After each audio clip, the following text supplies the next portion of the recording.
What happens when desperation collides with ambition in the unforgiving arena of professional hockey?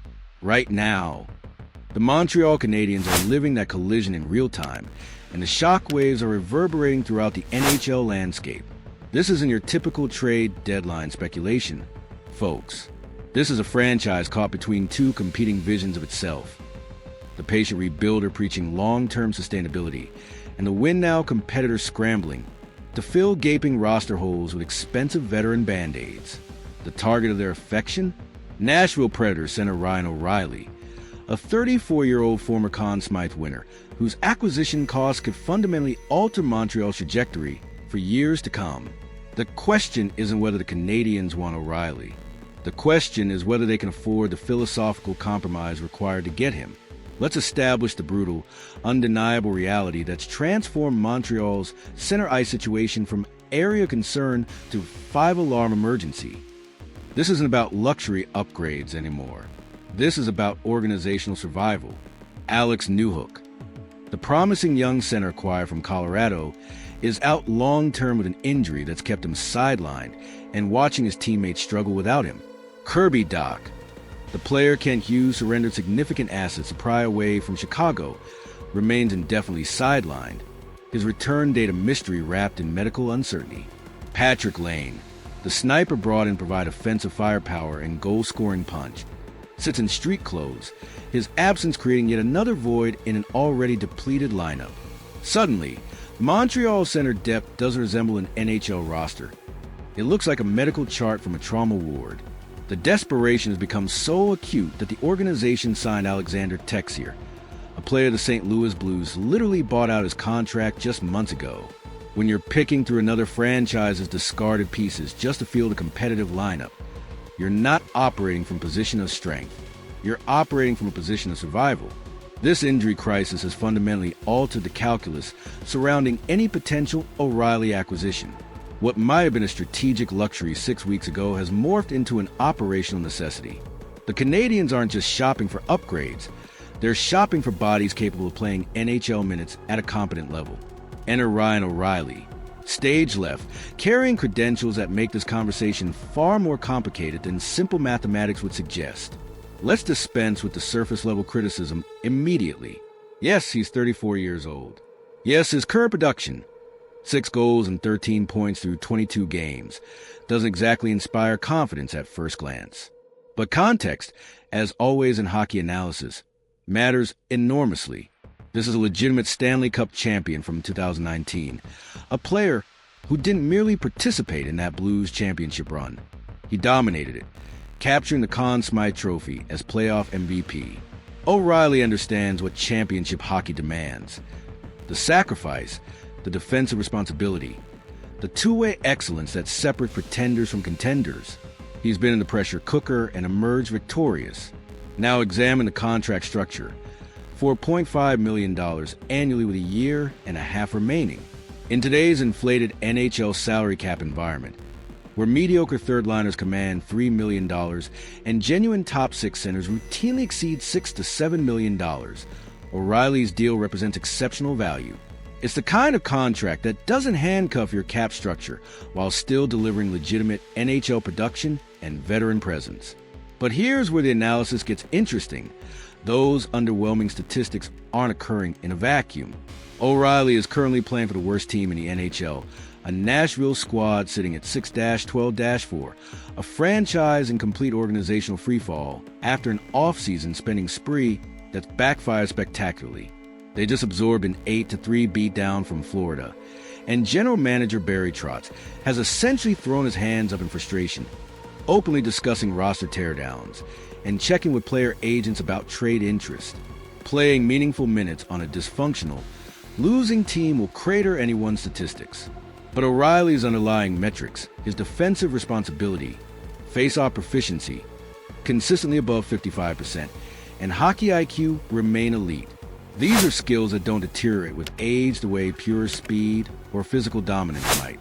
These are the intangibles that make veteran centers invaluable to developing teams. Here's where Kent Hughes will either earn his salary or face withering criticism from Montreal's notoriously demanding fan base. According to TSN's Pierre LeBrun, Nashville's asking price for O'Reilly isn't some bargain bin special. Barry Trotz is demanding a first-round pick and an A-level prospect just to start the conversation. That's not a discount rental price. That's the kind of package contending teams surrender when they're one piece away from championship glory. The Tampa Bay Lightnings and Colorado Avalanches of the world make these moves. Teams in Montreal's current position, young, developing, still figuring out their identity, typically don't. Or at least they shouldn't. But let's play devil's advocate for a moment and examine whether the Canadiens might actually be closer to contention than conventional wisdom suggests. Nick Suzuki is a legitimate number one center, a 24-year-old captain producing at a high level and showing genuine leadership qualities. Cole Caulfield is an elite goal scorer when healthy, capable of changing games with his release.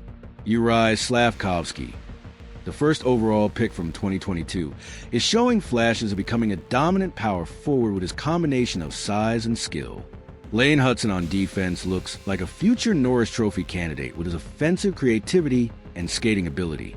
The goaltending tandem of Sam Montembeault and Caden Primo has been surprisingly competent, providing stability that wasn't guaranteed entering the season. Add a healthy Patrick Lane to that mix. Insert Ryan O'Reilly as your second-line center providing championship experience and two-way excellence. And suddenly you're not looking at a bottom feeder. You're looking at a potential playoff team in the Eastern Conference. Is that realistic? Or is it the kind of optimistic projection that leads to regrettable decisions? Barry Trotz isn't playing games anymore. The Predators' general manager has moved past corporate speak and diplomatic deflection, charging straight into brutal honesty territory. His recent comments about contacting player agents to gauge trade interest represent a white flag, an admission that this season is unsalvageable and the roster construction was fundamentally flawed from the start. You hear this from a lot of teams.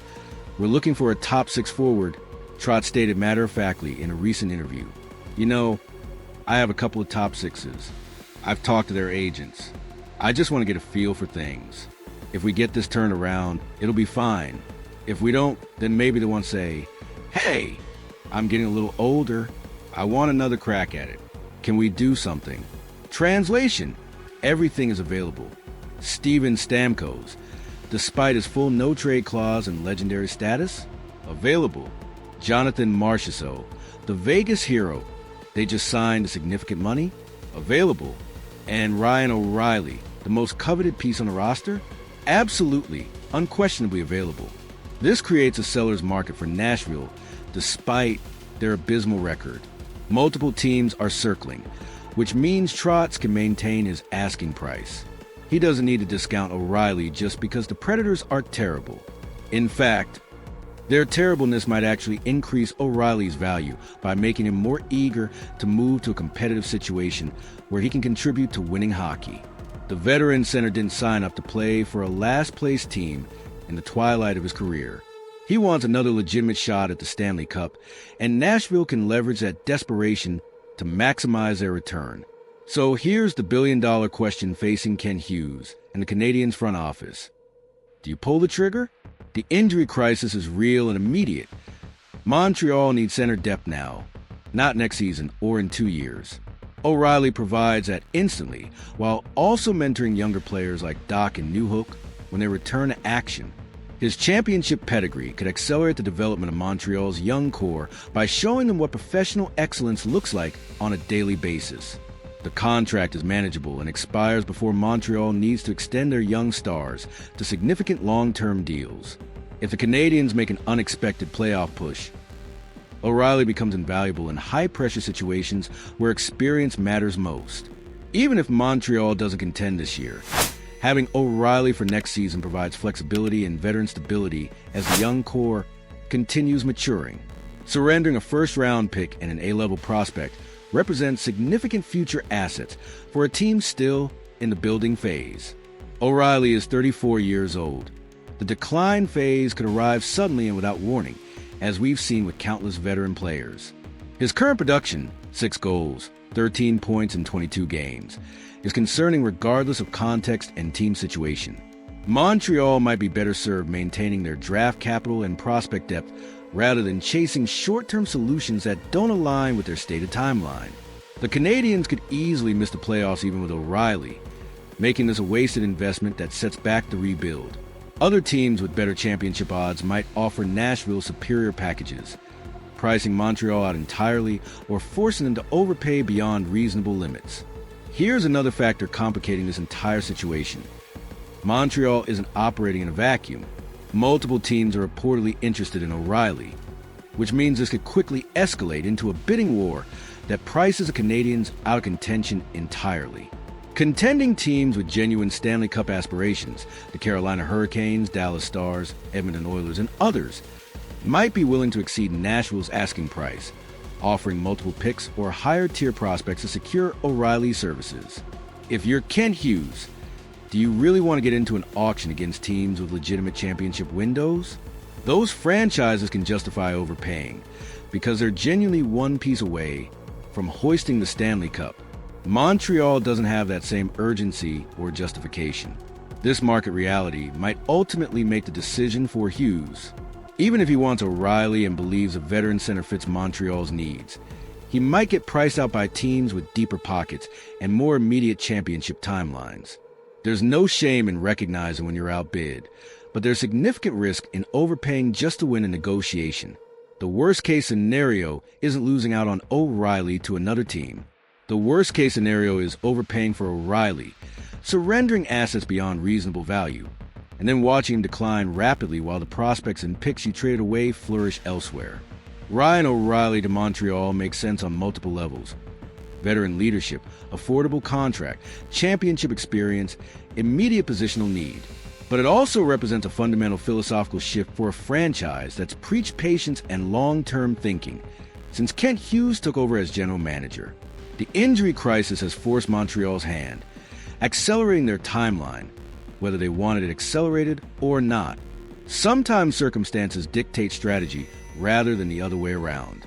The question is whether Hughes has the conviction to stick to his original plan or the flexibility to adapt when reality demands adjustment.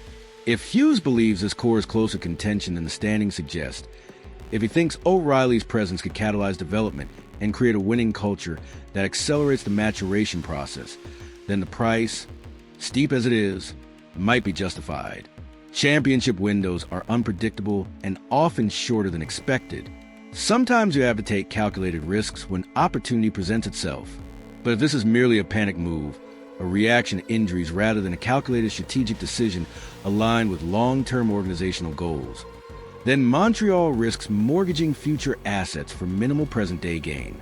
The difference between those two scenarios will define Kent Hughes' tenure as Canadiens general manager and potentially determine whether this franchise returns to championship contention or remains mired in mediocrity.